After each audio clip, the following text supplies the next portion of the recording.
তিস্তার পানি কমায় লালমনিরহাট ও নীলফামারীতে বন্যা পরিস্থিতির উন্নতি হয়েছে, তবে পদ্মায় পানি বাড়লেও বিপদসীমা নিচ্ছে। বান্ডেল থাকলে প্রতি সেনমানিতে টাকা বাঁচবে। বিকাশ সেনমানি বান্ডেল কিনে জিতুন প্রতি লেনদেনে। লালমনিরহাটে দুর্গত এলাকা থেকে পানি নামতে শুরু করলেও এখনও পানিবন্দী 15,000 মানুষ। অনেক জায়গায় ঘরবাড়ি সড়ক ডুবে থাকায় দুর্ভোগ কমছে না বন্যার্তদের। নীলফামারীতে কৃষিজমি, রাস্তাঘাট ও শিক্ষা প্রতিষ্ঠান থেকে পানি নেমে গেছে। পানিবন্দী না থাকলেও কাদাযুক্ত ঘরবাড়িতে দুর্ভোগে দুর্গতরা। এক সপ্তাহের বৃষ্টিতে ফসলের ব্যাপক ক্ষতির শঙ্কা করছেন কৃষকরা।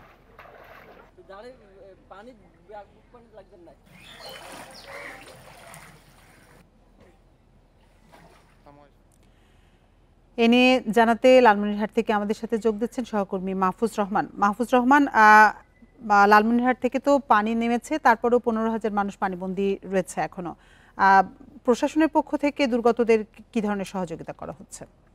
দেখুন, লালমনিরহাটে কিন্তু গত দুদিন থেকে কিন্তু ভারতের যে উজান থেকে ঢলে কিন্তু বন্যার সৃষ্টি হয়। তো বন্যা পরিস্থিতি কিন্তু ক্রমেই অবনতি হচ্ছিল। তবে আমরা কালকে যেমনটি দেখেছি যে কালকে বিপদ সীমার প্রবাহিত, যার ফলে কিন্তু আমি ক্যামেরার চোখে যে অঞ্চলগুলো দেখাচ্ছি সেই অঞ্চলগুলো পানিতে প্লাবিত হয়ে যায় এবং সেখানকার ফসল, ঘরবাড়ি এবং চলাচলের রাস্তা সেইগুলো কিন্তু ক্ষতিগ্রস্ত হয়েছে। তো আজকে পানি উন্নয়ন বোর্ড সূত্রে আমরা যেমনটি জেনেছি যে আজকে কিন্তু পানি কমে প্রায় 20 সেন্টিমিটার নিচ দিয়ে প্রবাহিত হচ্ছে, যার ফলে বন্যা পরিস্থিতির উন্নতি হয়েছে এবং ঘরবাড়ি, রাস্তাঘাট এবং বিদ্যালয় যা যা পানির নিচে পানির মধ্যে ছিল, প্লাবিত ছিল, সেগুলো কিন্তু ধীরে ধীরে পানি নামতে শুরু করছে। তবে পানি নামা শুরু হলেও কিন্তু মানুষের মধ্যে দুর্ভোগ সৃষ্টি হয়েছে, রাস্তাঘাটের ক্ষতি হয়েছে, ফসলি জমির ক্ষতি হয়েছে।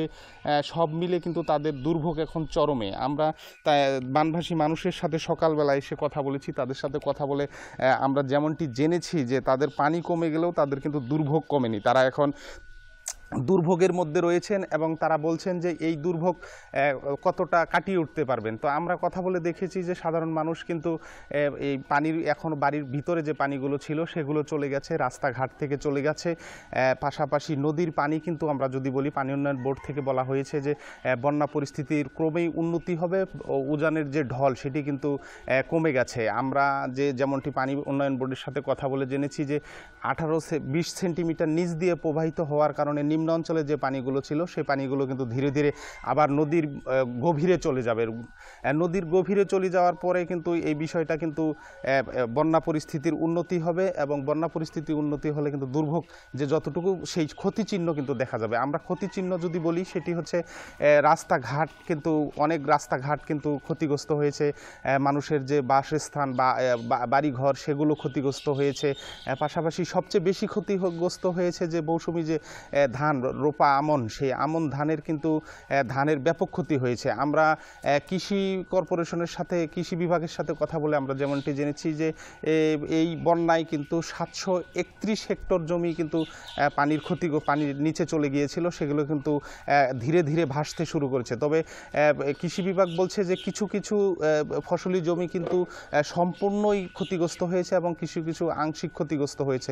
তো সব মিলে কিন্তু দুর্ভোগ চরমে রয়েছে। যেগুলো গৃহপালিত পশু রয়েছে সেগুলোর কিন্তু সংকট, খাবারের যে সংকট সেটি কিন্তু কাটিয়ে ওঠার চেষ্টা করছে। তবে আরেকটি জিনিস আমরা লক্ষ্য করছি যে বানভাসী মানুষের মাঝে যে এই পানির যে পানিবাহিত রোগ সেগুলো কিন্তু প্রাদুর্ভাব দেখা দিয়েছে এবং তারা বলছেন যে এই পানি খারাপ হওয়ার কারণে কিন্তু, পচা পানি হওয়ার কারণে কিন্তু তাদের হাতে পায়ে বা বিভিন্ন জায়গায় কিন্তু খোসপাসরা দেখা দিয়েছে। আমরা জেলা প্রশাসনের সাথে কথা বলে যেমনটি জেনেছি, জেলা প্রশাসন বলছেন যে বানভাসী মানুষের তালিকা করে ইতোমধ্যে 200 মেট্রিক টন যে জিয়া চাল সেগুলো কিন্তু বরাদ্দ, সেগুলো কিন্তু বিতরণ প্রক্রিয়া চলছে এবং বিতরণ করা হচ্ছে। তো আমার কাছে এই ছিল লালমনিরহাট থেকে সর্বশেষ। লালমনিরহাট থেকে বন্যা পরিস্থিতি সবশেষ তথ্য জানাচ্ছিলেন সহকর্মী মাহফুজ রহমান।